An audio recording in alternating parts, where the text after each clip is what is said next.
utensílios, leva quem tinha de valor para dentro da Babilônia e aprisiona esses homens. Agora quem adorava dentro do templo não tem mais um local para adoração. Quem tinha um local de liberdade para adorar, agora está dentro da prisão, onde dentro de um salmo eles vão recitar: como nós vamos adorar a Deus se nós já estamos em terras estranhas? Nós não temos mais felicidades para adorar a Deus. Mas só que esse mesmo povo que fala é o mesmo povo que teve oportunidade para adorar, mas deixou a oportunidade passar de lado. É o mesmo povo que podia glorificar, mas deixou a oportunidade passar. E Deus precisava tratar do povo. E a maneira que Deus trata do povo é uma maneira linda, porque Deus levanta profeta, o povo não ouve. Deus levanta juiz, o povo não ouve. Deus levanta sacerdote, o povo não ouve. Então Deus fala: eu preciso tratar com vocês. E já que vocês não conseguem ouvir quem é amigo, eu vou colocar inimigo para tratar de vocês. Porque inimigo faz gente que é de joelho voltar para o joelho. Inimigo faz gente que era de guerra voltar para a guerra. Inimigo faz gente que era de oração voltar para a oração. Então Deus, para fazer o povo voltar ao seu antigo hábito, Ele fala: eu vou levantar o inimigo. Para quê? Para vocês entenderem que da mão do inimigo só tem um que livra. Por quê? Para vocês entenderem: maior não é aquele que está levando, maior é aquele que permite que alguém leve. Maior não é aquele que está fazendo, é aquele que desfaz aquilo que alguém faz. Então Deus, Ele deixa o inimigo levar o povo. E o povo agora está aprisionado. O povo está sofrendo dentro da Babilônia. E o templo está destruído. O templo está arruinado. O templo está devastado. E o povo agora longe do templo está lembrando do tempo que eles tinham para adorar, mas não adoravam. Eles estavam lembrando daquilo que eles podiam fazer, mas não fizeram. Quando se passa o tempo, o povo começa a lembrar: lá eu tinha liberdade. E a primeira coisa que o povo faz, ele vai pendurar os seus instrumentos de adoração. Porque eram instrumentos que eram usados para adoração dentro do templo. Mas só que o povo, ele agora, tão distante da terra deles, tão distante do templo, eles vão falar: como nós vamos usar nossos instrumentos se nós estamos em um local que não é apropriado para que nós venhamos adorar? É uma terra opressiva, uma terra que nos oprime, que nos aprisiona.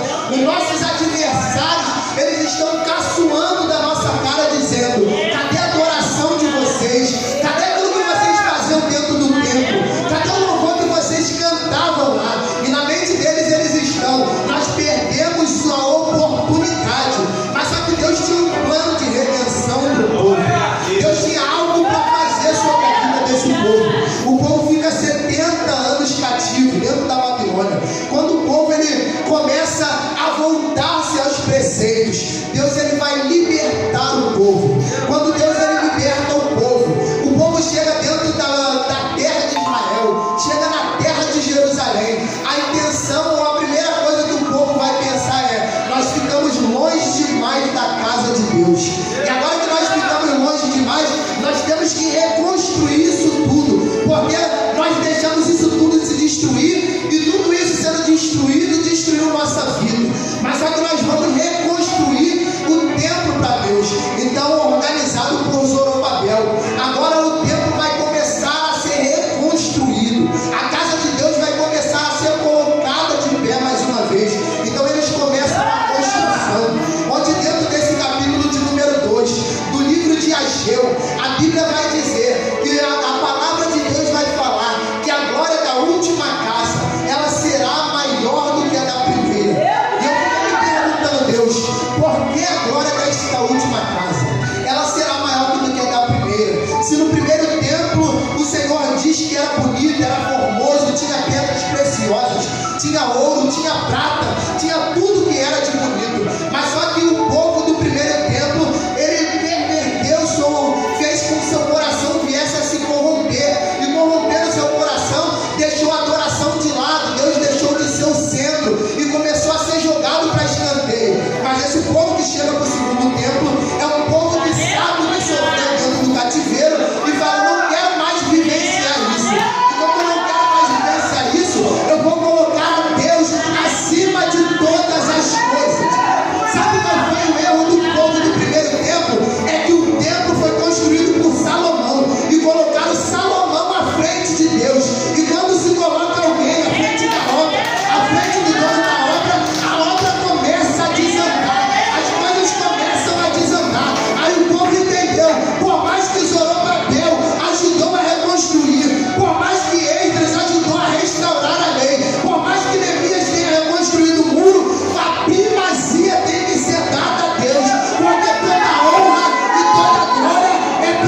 Como é que a glória de uma casa que parece inferior à primeira vai ser maior? É porque o Senhor está sendo colocado como centro de tudo.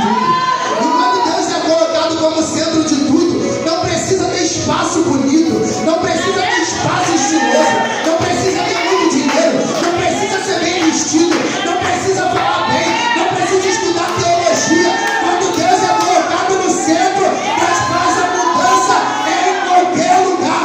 É Deus falando nessa noite para você. Quando Ele for colocado no centro, aquilo que era impossível vai acontecer. A glória dessa última casa será maior do que a da primeira. E a glória só desce para quem desce também. Jeremias capítulo de número 18. Jeremias encontra-se triste. Jeremias encontra-se abatido.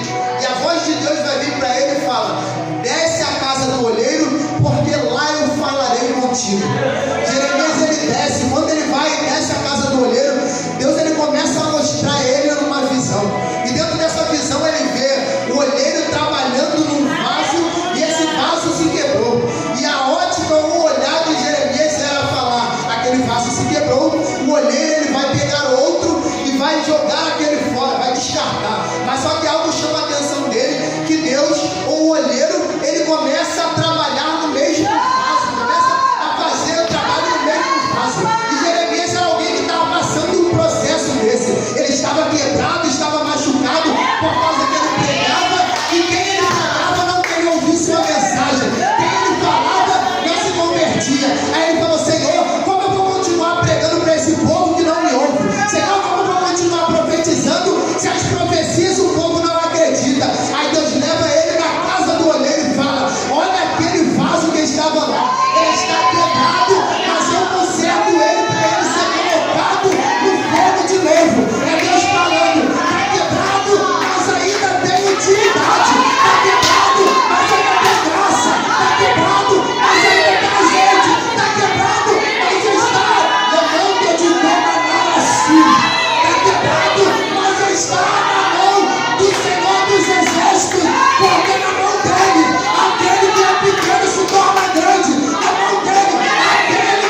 Esse capítulo de número 2, quando Deus ele vai usar João para falar à igreja de Éfeso.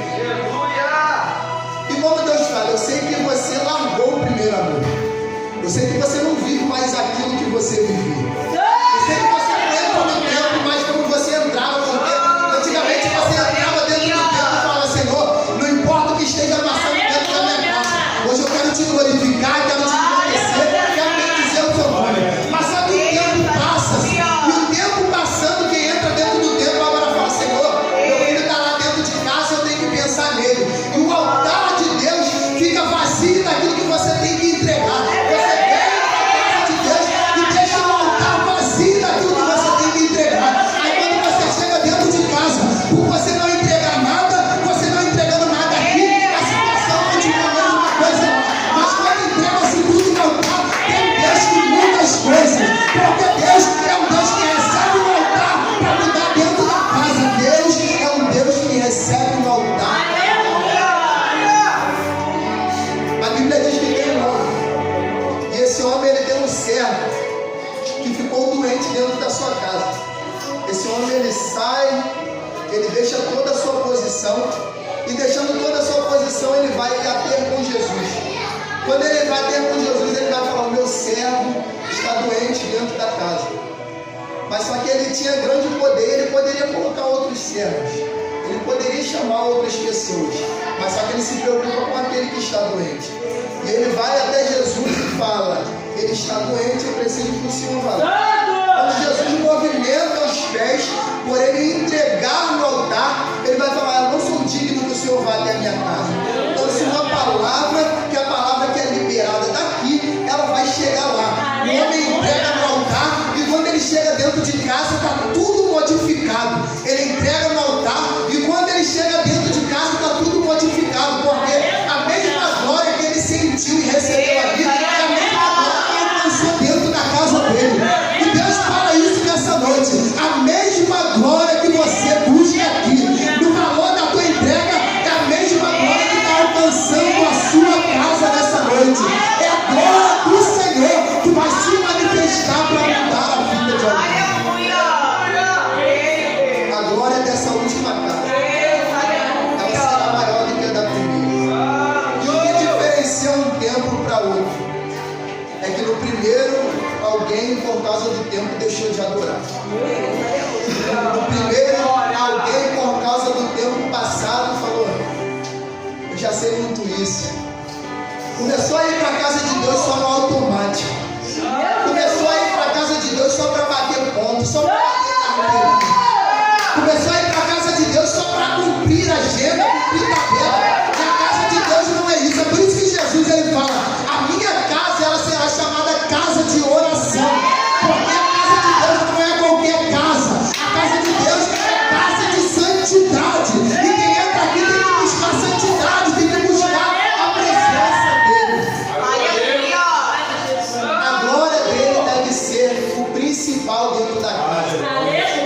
A Bíblia diz no livro de 1 Samuel, capítulo de número 3, que dentro do templo de Deus, ou dentro da casa de Deus, agora tem um sacerdote, onde ele não sente mais a presença de Deus. Isso nos choca, porque o sacerdote é alguém que tinha contato direto com Deus. E tendo contato direto com Deus, agora, o Deus do templo não vai falar mais com alguém que está dentro do templo. O Deus do templo não vai falar mais com alguém que está contato direto dentro do templo. É um sacerdote. E essa época vai se pendurar, porque a Bíblia diz que antes da época de Zacarias, todos os sacerdotes entravam no templo e a voz do Senhor se calou. Todos os sacerdotes que entravam dentro do templo não ouviam a voz de Deus. Aí chega a vez de Zacarias.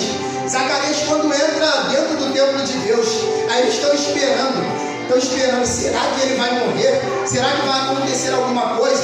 Quando Zacarias sai, ele sai mudo de dentro do templo, mas ele ouviu a voz de Deus dentro do templo.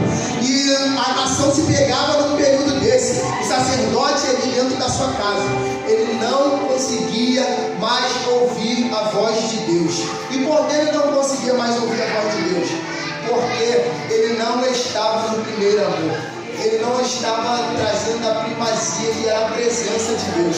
Então dentro da casa de Deus estava completamente bagunçado, onde alguém entrava dentro da casa de Deus e era feito como qualquer casa. Olhava-se para o altar da casa de Eli, e no altar da casa de Eli alguém que olhava no culto e falava: esse altar está em pecado, esse altar está no erro, esse altar está com problema. Então, como o altar estava com problema, todos aqueles que estavam dentro do templo começaram a levar o templo como se fosse qualquer coisa, porque não tinha correção dentro do templo. Mas só que se levanta Deus nessa hora, e Deus se levanta e Ele fala: minha casa não vai ficar dessa forma, porque eu dei corda para Eli, ele não corrigiu os filhos, e agora que ele não corrigiu, quem vai corrigir sou eu. E o que Deus ele vai fazer? Vai permitir que os inimigos derrotem o povo de Deus, mesmo com a Arca da Aliança. A Arca da Aliança simbolizava a presença de Deus. Como é que alguém que carrega a presença simbolizada é derrotada e tem uma casa quebrada no meio da guerra? É Deus falando: quem leva a presença de qualquer maneira tem casa quebrada, mas quem leva a presença a sério tem casa restaurada nessa noite. Você pode glorificar o nome do Senhor, porque a presença dele é o que faz a gente crescer. A glória dessa última etapa é maior do que a da primeira. Quando Deus ele faz promessas, todas as promessas que Deus ele faz, ele tem a intenção de cumprir. Quem atrapalha o cumprimento das promessas na nossa vida somos nós, por não levar o dono da promessa a sério, por não levar as coisas que o dono da promessa fez a sério. Se ele prometeu que ia libertar alguém, está demorando, continua no altar, porque ele vai libertar. Se ele falou que ia abrir a porta, continua no altar, porque ele vai abrir a porta. Mas para quem leva a casa de Deus de qualquer maneira, não tem porta aberta, não tem libertação, não tem Deus agindo. A casa de Deus, ou as promessas de Deus, são para quem leva as coisas de Deus a sério. Por isso esse povo estava frustrado no primeiro tempo, porque era um povo que tinha tudo para adorar, tinha tudo para crescer, mas decidiu adorar outros deuses, decidiu não dar a glória a Deus. E quando nós não decidimos dar a glória a Deus, ainda mais dentro do tempo de Deus, Deus ele permite que as coisas aconteçam sobre nossa vida, porque Deus ele tem compromisso com a sua palavra. Por ele ter compromisso com a sua palavra, ele não pode deixar com que alguém fora da palavra atrapalhe algumas coisas. Deus ele pode perder pessoas, mas a palavra dele não se passa.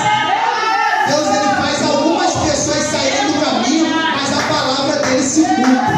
Se ele falou que as portas vão ficar abertas, não tem alguém que vai atrapalhar. Se ele falou que as portas vão ficar abertas, não tem homem que vai se levantar, porque quem atrapalha ele tira de cena. Deus ele precisa fazer isso. Deus ele tira todo um povo de cena e coloca. Então, para não atrapalhar a obra, Deus ele não se importa com o número de pessoas que vai ter. Para não atrapalhar a obra, Deus ele não se importa com o número de pessoas que ele vai ter que tratar. Ainda que ficassem 2 fiéis, Deus ele permanece com 2 fiéis. Porque o que importa para Deus é qualidade, não é quantidade. Deus nunca se importou com isso. É qualidade. Deus nunca se importou com quantidade. Jesus ele podia chamar 1000, mas ele chama 12. Deus ele podia fazer Gideão guerrear com 33.000, mas faz com 300. Deus ele podia fazer muitas coisas com muitas pessoas, mas ele seleciona poucas para fazer. Todas as vezes que Jesus ia entrar em algum lugar específico, ele mesmo tendo 12, ele falava: vem 3 comigo. E por que ele não entra com os 12 na casa? Por que ele não entra com as 12 pessoas? É porque Deus sabe que tem que estar presente em cada cenário. Dentro de cada cenário, Deus tem cada tipo de gente preparada. Tem casa que Pedro, Tiago e João vão entrar, mas tem casa que não é para eles entrar. deixar Judas de fora. Tem casa que Deus tem que deixar alguns discípulos de fora. Já tiveram lugares que Deus teve que falar tete a tete somente com um. Ele vira para Pedro e fala: o diabo pediu para se andar sobre a tua vida, mas eu roguei ao Pai para que não desfalecesse a tua vida. Deus tem as suas formas exclusivas de falar, mas a glória dele se manifesta para todos aqueles que continuam retos em seus caminhos. A glória dessa última casa, ela será maior do que a da primeira. E o que falta para isso acontecer é alguém que dá valor ao dono da casa. Porque hoje em dia perdeu-se o valor ao dono da casa. Entram-se em templos para ver quem emprega mais, para ver quem canta mais, para ver quem ora mais, para ver quem vira a casa, para ver quem faz isso, para ver quem faz isso, para ver quem levanta mais oferta. Mas o principal estão esquecendo de deixar Jesus no centro das coisas. E se ele não for o centro das coisas, todas as coisas vão sair da direção. Ele é o principal. João, capítulo de número 6, versículo de número 68. Está todo mundo saindo. Mas só que Pedro entende quem é o principal, quem é o centro. E Jesus vai falar: você não quer ir com eles? Pedro vai falar: Senhor, para quem iremos nós? Se só tu tens a palavra de vida. Então Pedro ele vai entender que não existe caminho se não for com Jesus. Não existe outro caminho se Jesus ele não for o centro. Se Jesus ele não for o centro da nossa vida, a nossa casa ela não se torna uma casa de oração. Ela se torna qualquer tipo de casa. Aí você entende porque tem gente com casa bagunçada, é porque Jesus não está no centro da casa. Todas as casas que Jesus entra, elas têm uma arrumação. Ezequiel capítulo de número 37. Era uma casa bagunçada, um vale bagunçado. Quando Deus entra tem arrumação. Lucas capítulo de número 15. A mulher perde a dracma. Deus entra tem arrumação e ela acha aquilo que ela perdeu. Lucas de número capítulo de número 15 também. O filho pródigo e o irmão estão perdidos dentro da mesma casa. Quando Deus desce dentro da casa, um faz o caminho e refaz o mesmo caminho, mas eles voltam para dentro da casa para entender que a casa estava bagunçada. Sabe o que faz isso? É a glória. É a mesma glória que ele está falando, a glória dessa última casa. Ela será maior do que a da primeira. Porque tem gente que deixou a glória de lado e está vivendo qualquer tipo de coisa, menos a glória de Deus. Mas só que Deus nessa noite me trouxe aqui para falar só para você que a glória dessa última casa vai ser maior do que a da primeira, mas depende da sua entrega no altar. Porque se você tratar a casa de Deus como qualquer coisa, Ele vai tratar a sua casa como qualquer coisa. Mas se você tratar a casa de Deus como casa de oração, a extensão da igreja será o teu lar. Se você tratar aqui como prioridade, o teu lar também vai ser prioridade. E você se coloca de pé essa noite, com permissão do ministério, se coloca de pé. Queria orar pela sua vida.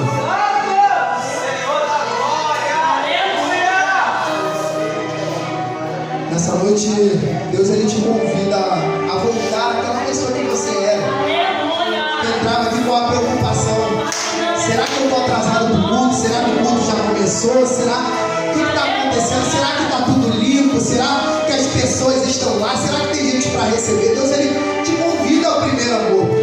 Porque hoje em dia nós perdemos esse amor de se preocupar com a casa de Deus, de se preocupar com as pessoas, de se preocupar com as coisas. Colocamos trabalho à frente, colocamos festa à frente, colocamos amigos à frente, e as coisas de Deus estão ficando de lado, estão ficando esquecidas. Mas Deus nessa noite te fala: volta ao primeiro amor, volta às primeiras práticas, volta à obra que você fazia.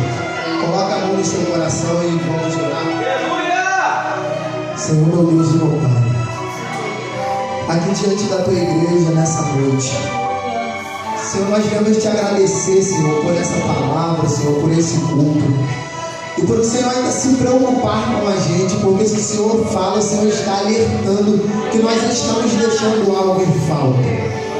Se o Senhor está falando que falta darmos importância à Tua glória, à Tua graça, é porque nós esquecemos por algum momento de quem o Senhor é e aquilo que o Senhor necessita que nós façamos dentro da Sua casa, dentro da Sua obra. Senhor, nós viemos com um intuito só, que é te adorar e te engrandecer. Senhor, não tem outra coisa. Senhor, o Senhor deu um jardim para Adão cuidar, e o Senhor dá a igreja, Senhor, para nós cuidarmos da sua casa, cuidarmos, Senhor, do seu tempo. E Senhor, nós temos que fazer com zelo, nós temos que fazer a melhor coisa, nós temos que, Senhor, colocar as tuas coisas à frente das nossas, porque quando nós colocamos a carroça na frente dos bois, nós acabamos deixando as coisas sendo atropeçadas, as coisas começarem a ficar esquecidas. Senhor, mas nessa noite nós somos um povo que vamos colocar a tua presença como a primeira coisa, porque a porta só se abre se nós priorizarmos o dono da chave. A porta só se abre se nós priorizarmos aquele que tem a chave de Davi, porque o Senhor não precisa usar a chave simbólica para abrir portas, porque a tua chave, ela abre qualquer porta que o inferno tenta trancar. Então, Senhor, nessa noite as portas serão abertas